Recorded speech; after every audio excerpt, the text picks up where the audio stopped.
scar from Ghost and Tommy's past, but more so Ghost, because he was the one responsible for keeping Liliana alive when Tommy wanted to ice the chick. So in this video, we're gonna dive deep into who Liliana is, what her story is with Tommy, and how Ghost's past moves is actually gonna prove useful for Tommy over the course of the season, and maybe seasons to come in Chicago. But we're also gonna have a look at the history of the Jimenez cartel, and who could be the new leader of their organization, if this is indeed the Jimenez cartel making a return to the world of power, because this spider card has a very strong resemblance to the signature spider card that was left on the Jimenez kills in Power.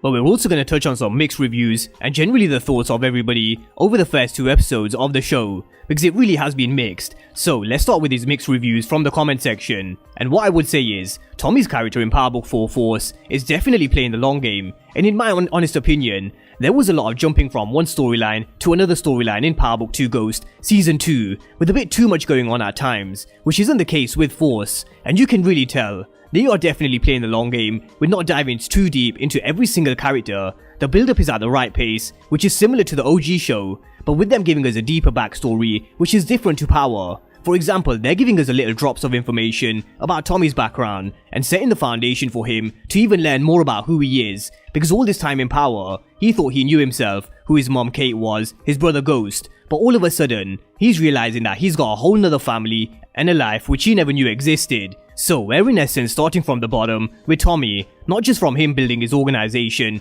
but we're also watching him reconnecting with family, watching old videos of him and Kate back in 1985, and learning more about his brother that he never knew he had. And what is definitely ironic is, he doesn't know that he's already seen his nephew, who's JP's son, because this was him who had his gun to Tommy's face in Diamond's barbershop. JP lost his son when he came out, so his mom took him, but we don't know who his mom is either, whether she's alive or dead. But it seems that D-Mac was lost to the streets very early on, because he is only 16. Now JP may not know who D-Mac is, but he certainly knows who JP is, and him attacking his father's bar tells us everything we need to know about what he thinks of him. So this is a relationship we'll dive deeper on in the week, but this was such a sad scene between JP and Tommy. I never had a brother. I did.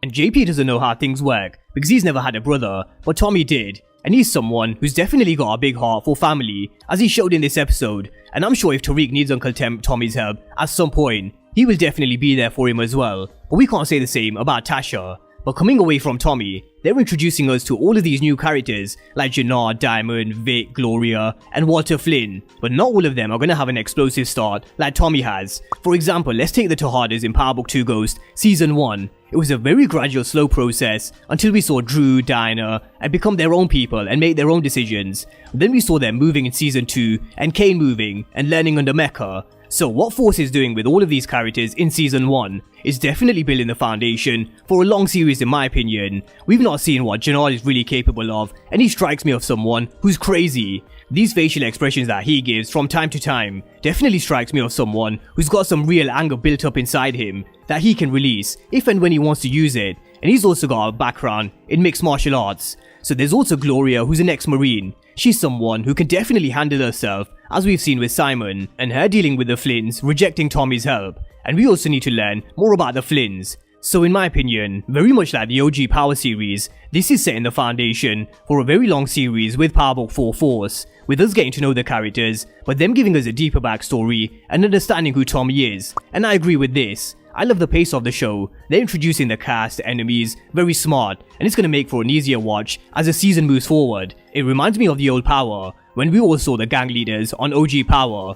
This one where we've seen 4 new leaders in Chicago, plus the 3 we know, the Flynns, the CBI, and the Jimenez. But let's not forget about the Serbs and Rodolfo. So with that being said, this moves me on nicely to talking about the Serbs and the Jimenez cartel.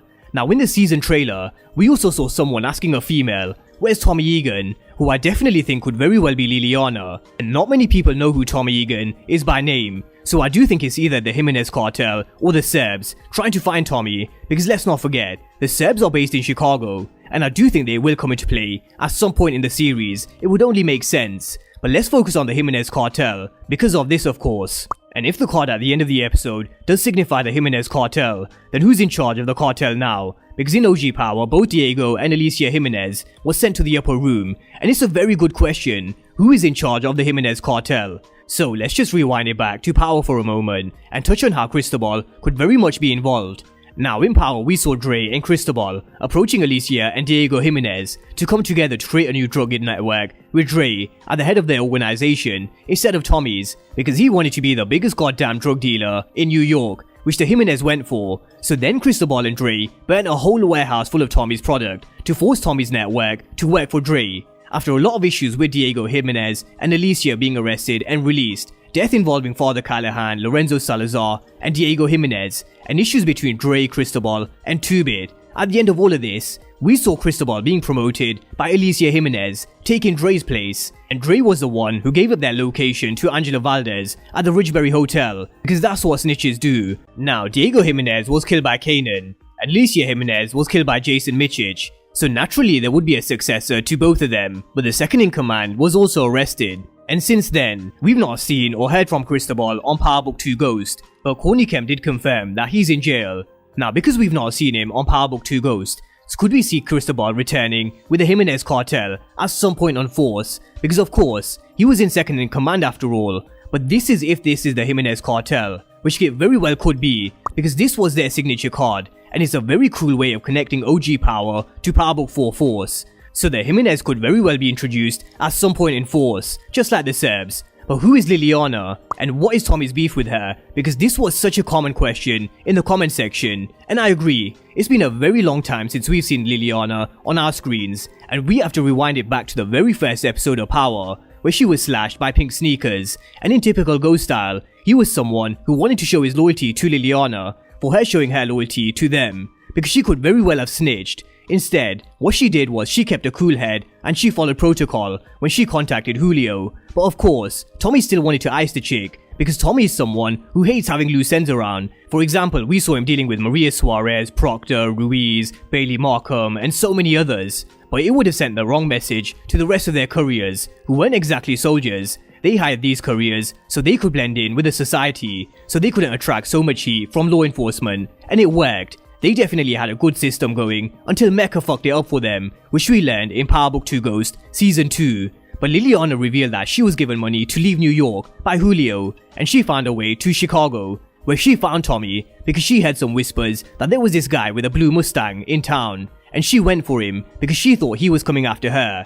But in the end, after Tommy found this product underneath the floorboards, and as episode 3's trailer showed us, it does seem like they're going to be working together, and Tommy can certainly use someone like Liliana, because she was loyal to Ghost and Tommy, as I just mentioned, and that's one of the main things Tommy values in his soldiers. But she's more than just loyal, just look at how she held it down, battling with someone like Tommy. Of course, Tommy was always going to get the better of her, but she showed she's not afraid to throw her hands and stand her ground, if that's what it takes to survive. So she certainly knows the streets, and she certainly knows Chicago and the Flynns, going by the episode 3 trailer. So Ghost Pass connection and ways of keeping Liliana alive may just well benefit Tommy in Chicago. So sometimes bumping into old friends is definitely a good thing. And with that being said, let me know your thoughts down below in the comment section.